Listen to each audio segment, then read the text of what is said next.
Hola, ¿qué tal? Vamos a ver en este video cuál es la diferencia entre una asamblea ordinaria y extraordinaria de sociedades mercantiles. Es decir, tener claros los puntos para saber cuándo debes de preparar una u otra, cuáles son las características o cuáles son los asuntos que tienen que aprobarse en una asamblea ordinaria o extraordinaria. Antes de continuar, pido tu ayuda para que te suscribas al canal y actives la campana de notificaciones para que nos ayudes a seguir compartiendo este contenido de derecho corporativo.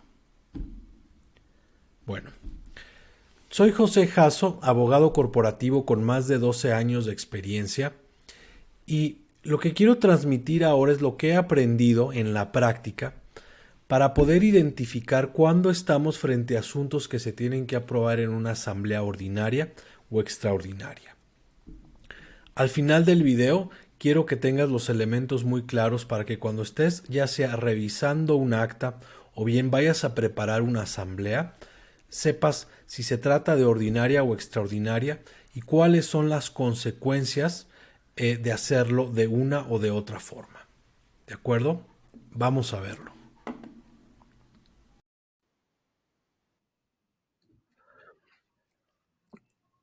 Cuando hablamos de una asamblea ordinaria o extraordinaria de una sociedad, ¿qué es lo que tenemos que tener en cuenta antes que cualquier cosa? Las asambleas son, es la reunión, aquí tenemos una sociedad y la sociedad va a tener a sus socios.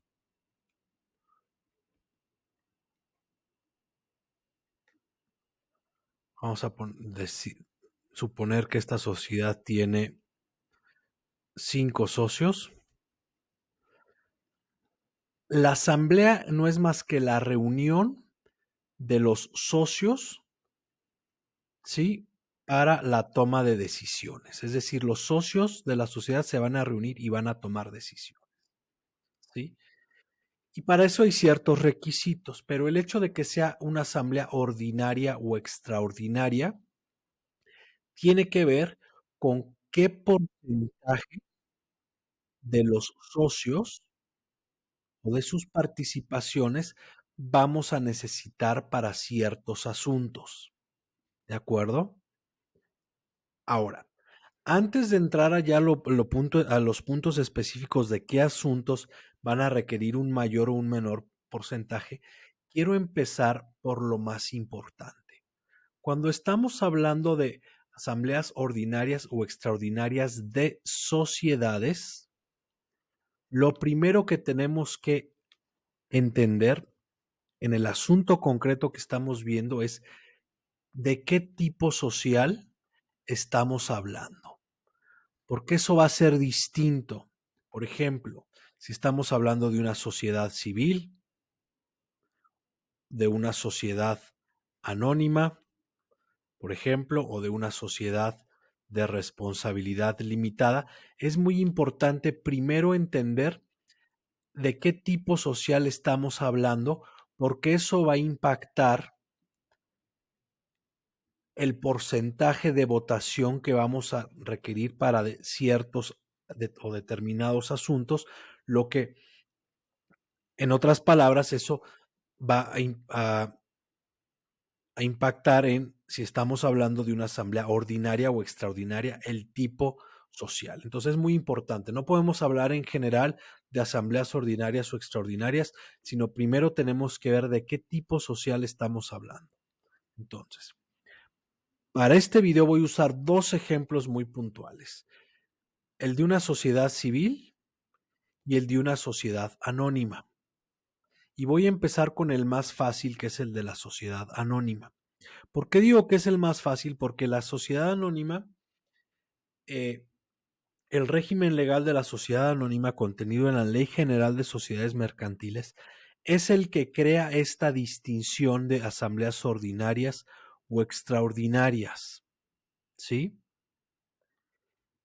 Ese, ese régimen lo crea la ley General de Sociedades Mercantiles para la sociedad anónima. Y después de ahí, eso se va adaptando en estatutos sociales para otro tipo de sociedades. Pero primero vamos a entenderlo en la sociedad anónima. Y para eso hay que ver dos puntos. Primero, vamos a ver qué nos dice la Ley General de Sociedades Mercantiles.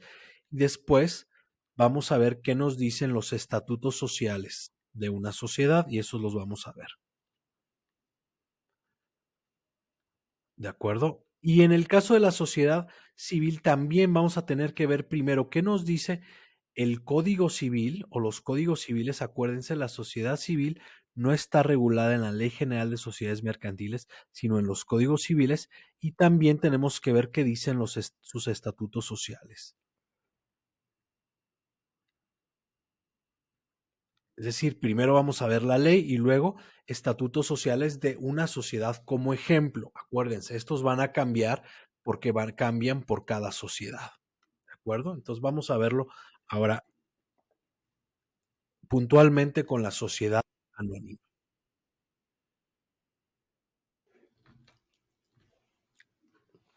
Bueno, estamos aquí con algunos artículos de la Ley General de Sociedades Mercantiles y artículo importante es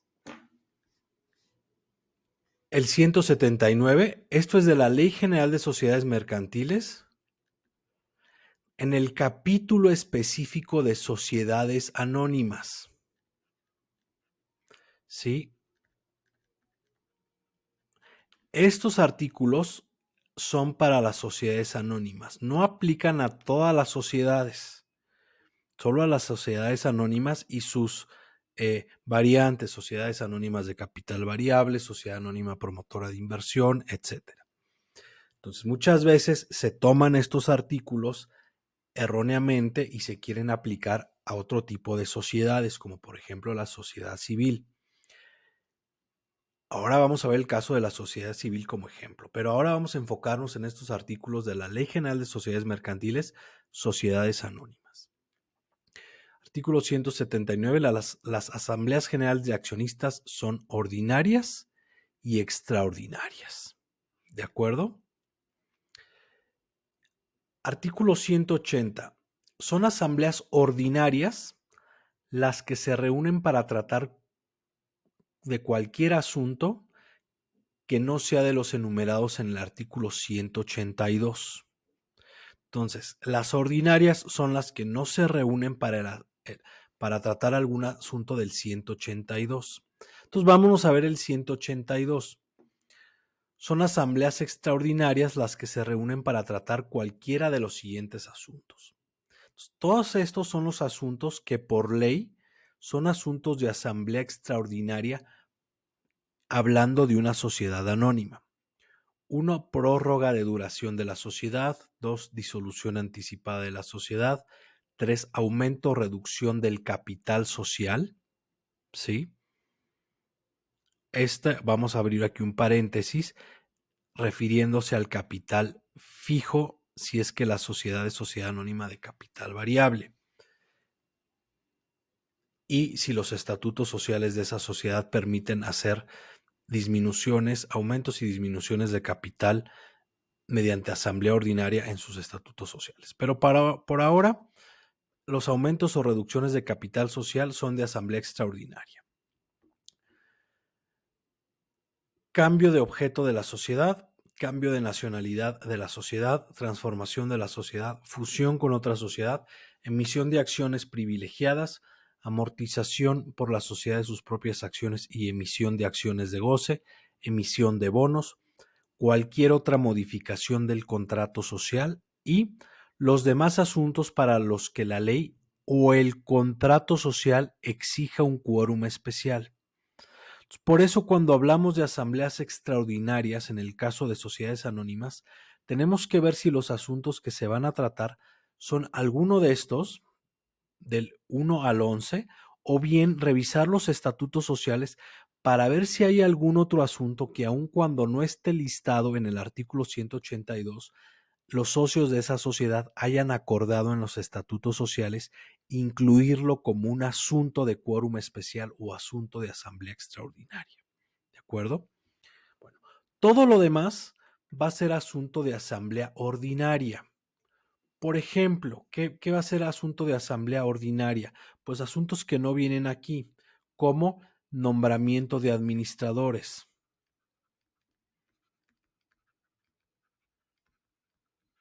Por ejemplo, otorgar y revocar poderes.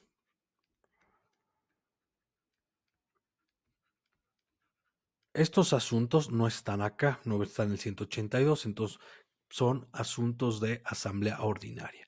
Por ejemplo, si la sociedad quiere aprobar un plan de negocio, va a ser un asunto de asamblea ordinaria. ¿De acuerdo?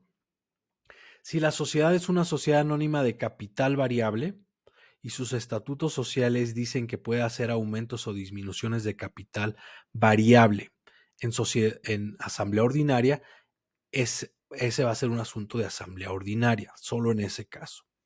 ¿Qué más? Por ejemplo, si los estatutos no dicen nada al respecto y por ahí los socios quieren aprobar una transmisión de acciones y los estatutos no hablan, no dicen nada sobre la aprobación de transmisión de acciones, pues ese asunto va a ser un asunto que puede tratar la asamblea ordinaria. ¿De acuerdo?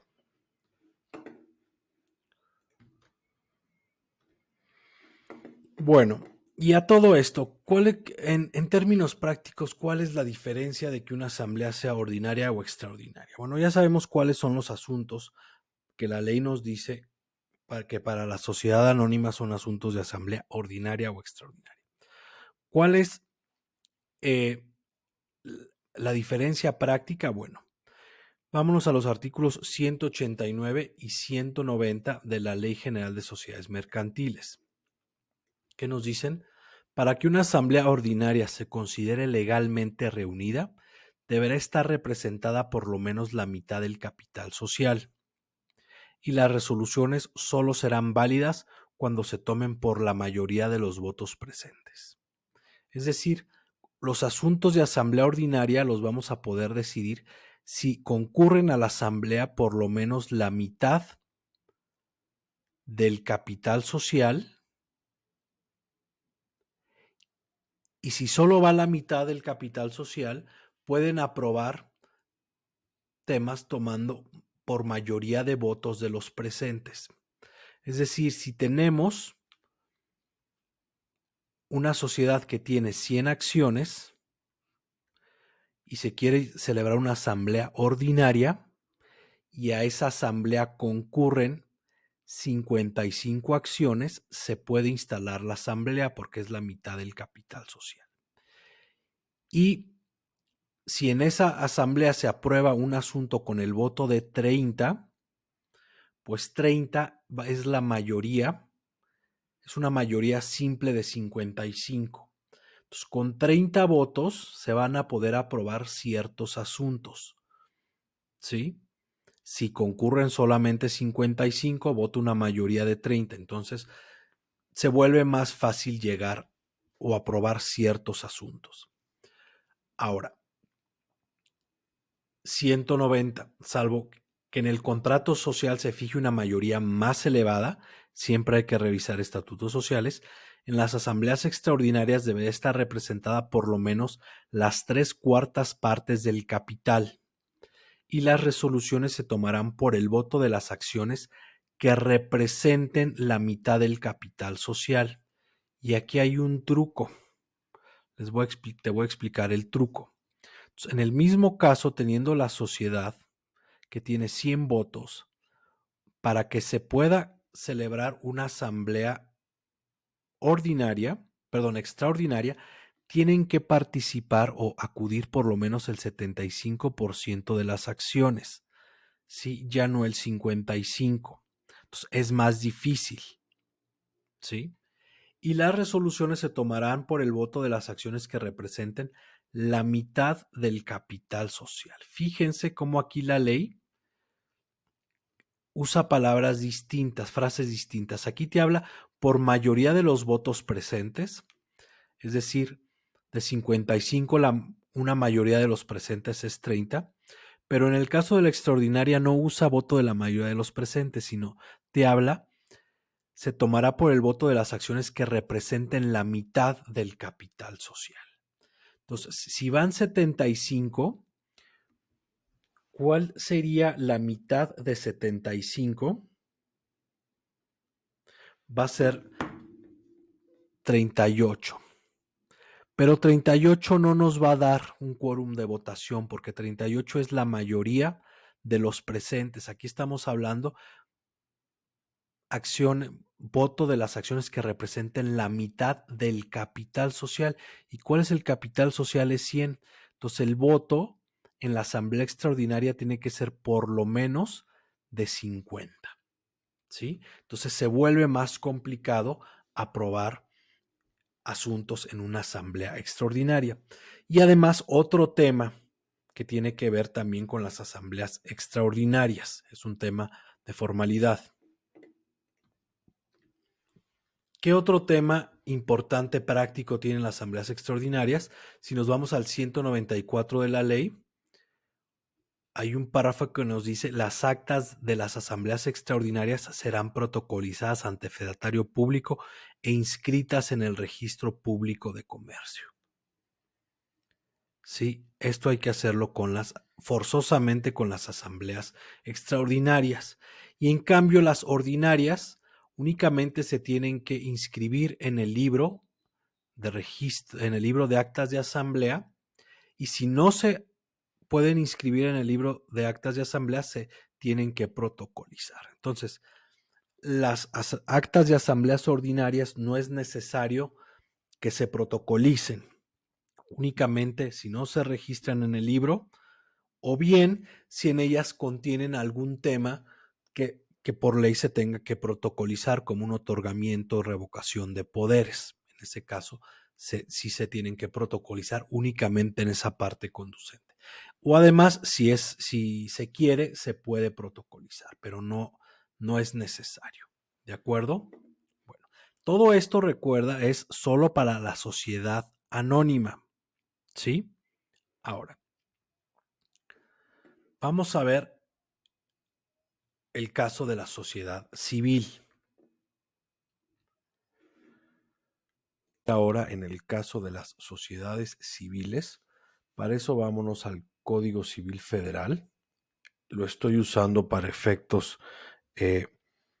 ilustrativos, pero recuerda que en el caso de las sociedades civiles vamos a tener que consultar el Código Civil bajo el cual se constituyó esa sociedad, es decir, el Código Civil del estado respectivo o de la Ciudad de México. En este caso yo voy a usar el Código Civil Federal. Entonces, estamos en el capítulo de las sociedades y no existe en la sección de sociedades civiles, en el capítulo correspondiente, una división, como lo veíamos para el caso de la sociedad anónima, de asambleas ordinarias o extraordinarias. Únicamente lo que vamos a encontrar en algunos artículos, y es algo que nosotros vamos a tener que revisar con detenimiento, son ciertos temas para los cuales se pide a lo mejor para aprobarse un consentimiento por mayoría o en este caso consentimiento unánime. Por ejemplo, artículo 2698, el contrato de sociedad no puede modificarse sino por el consentimiento unánime de los socios.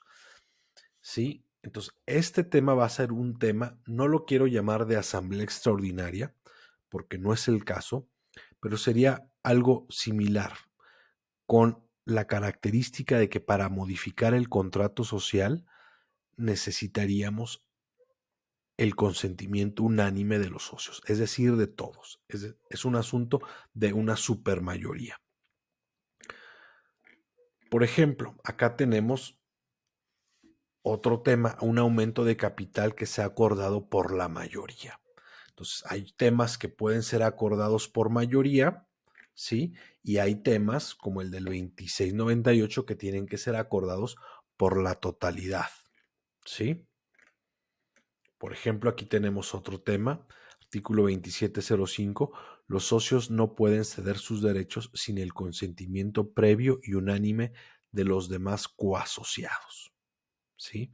Y sin él tampoco pueden admitirse otros nuevos socios, salvo pacto en contrario en uno y otros casos. Es decir, tenemos la regla general que nos da en este caso el Código Civil, que para ceder los derechos o admitir nuevos socios se necesita el consentimiento unánime, es decir, de todos, pero eso lo vamos a poder pactar de manera distinta en los estatutos sociales de la sociedad civil. Y para eso, pues vamos a tener que revisar exactamente qué dicen los estatutos sociales de la sociedad civil. ¿De acuerdo? Artículo 2707. Ningún socio puede ser excluido de la sociedad sino por el acuerdo unánime de los demás socios y por causa grave prevista en los estatutos. Aquí vemos otro tema que va a tener que ser acordado o aprobado por la totalidad de los socios. ¿Sí? 2711. El nombramiento de los administradores hecho después de constituida la sociedad es revocable por mayoría de votos. Este asunto ya no necesitamos la totalidad, sino necesitamos una mayoría. ¿De acuerdo? Entonces, en resumen, en el caso de la sociedad civil, por ejemplo, no tenemos esa distinción muy clara como en el caso de la sociedad anónima, donde sí se habla de una asamblea ordinaria o extraordinaria, sino que vamos a ver en el código respectivo qué asuntos se pueden aprobar por mayoría o qué asuntos necesitamos un consentimiento unánime. Y además vamos a tener que revisar los estatutos sociales. ¿De acuerdo?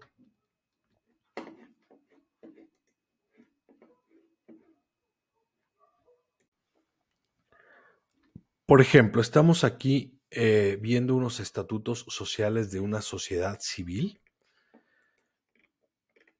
y a diferencia de las sociedades anónimas, las sociedades civiles, conforme al Código Civil, pues no van a tener esta distinción tan clara entre asambleas ordinarias y extraordinarias, sino que va a haber distintos asuntos que van a requerir distintos tipos de mayorías para ser aprobados, mayorías simples, mayorías calificadas, unanimidad. Y eso lo vamos a ver a detalle en los estatutos sociales, ¿sí? Entonces, siempre cuando estemos viendo algún tema de asamblea ordinaria o extraordinaria, tenemos que ver los estatutos sociales de la sociedad en cuestión. Esto, claro, después de identificar de qué tipo de sociedad estamos hablando. Entonces, en el caso de esta sociedad civil, habla de una asamblea de socios, que es el órgano supremo de la sociedad. Y la asamblea de socios tendrá, entre otras facultades, las siguientes, ¿sí? Y aquí vienen varios puntos que son más extensos que los que vienen en el Código Civil, ¿sí? Aquí los socios pactaron que estos asuntos sean aprobados por la asamblea, ¿de acuerdo? Y entonces nos vamos aquí, por ejemplo, en este caso en particular, cómo diseñaron su sociedad civil en el inciso B de la cláusula novena. Dice, una asamblea de socios se considerará legalmente reunida en virtud de primera convocatoria cuando se encuentren presentes en la asamblea los socios cuyas partes sociales representen la totalidad del valor suscrito y pagado. Es decir, si se convoca una asamblea para que se declare legalmente instalada en primera convocatoria, se va a necesitar que esté presente la totalidad de las partes sociales representadas, todos los socios, ¿sí? Eso ya es una distinción muy clara, por ejemplo, con la sociedad anónima, donde veíamos que una asamblea ordinaria podía ser instalada si asistía la mayoría. En este caso, los socios decidieron que se pudiera declarar legalmente instalada cuando estuvieran representadas la totalidad. Es decir, si acude el 90%, no podemos instalar una asamblea. Y en segunda convocatoria, si están presentes en la asamblea los socios cuyas partes sociales representen la mayoría del capital social suscrito y pagado. Es decir, hasta la segunda convocatoria se va a poder declarar una asamblea legalmente instalada si es que está presente la mayoría del capital social, ¿sí? El 50%. ¿De acuerdo? Bueno, entonces, en resumen, cuando estemos hablando de asambleas extraordinarias u ordinarias, primero hay que identificar el tipo de sociedad. Sí, a ver, vamos a verlo. Regresemos a las notas.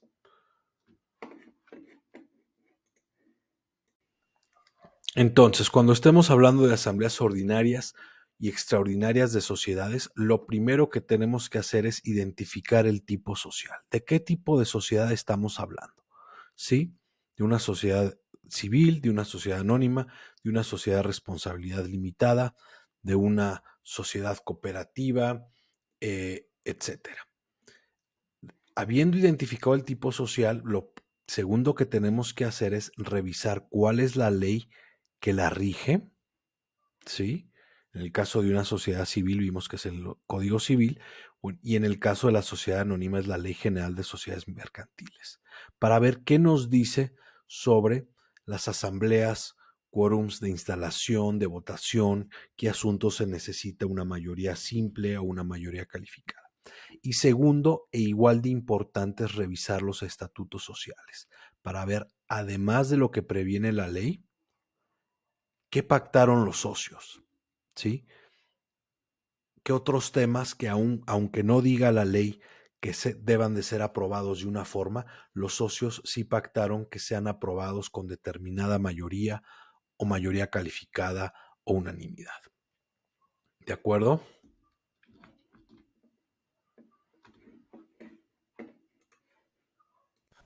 ¿De acuerdo? ¿Qué te parece? Si quieres profundizar más en temas de derecho corporativo, te invito a descargar la guía gratis de derecho corporativo que tenemos para ti. Puedes encontrar el enlace en la descripción de este video. Y también, si te interesa, puedes aplicar a nuestro programa práctico de derecho corporativo. Dejo las indicaciones también en la descripción de este video. Y por último, si te gustó lo que compartimos, por favor dale like y nos vemos en la próxima entrega. Que estés muy bien.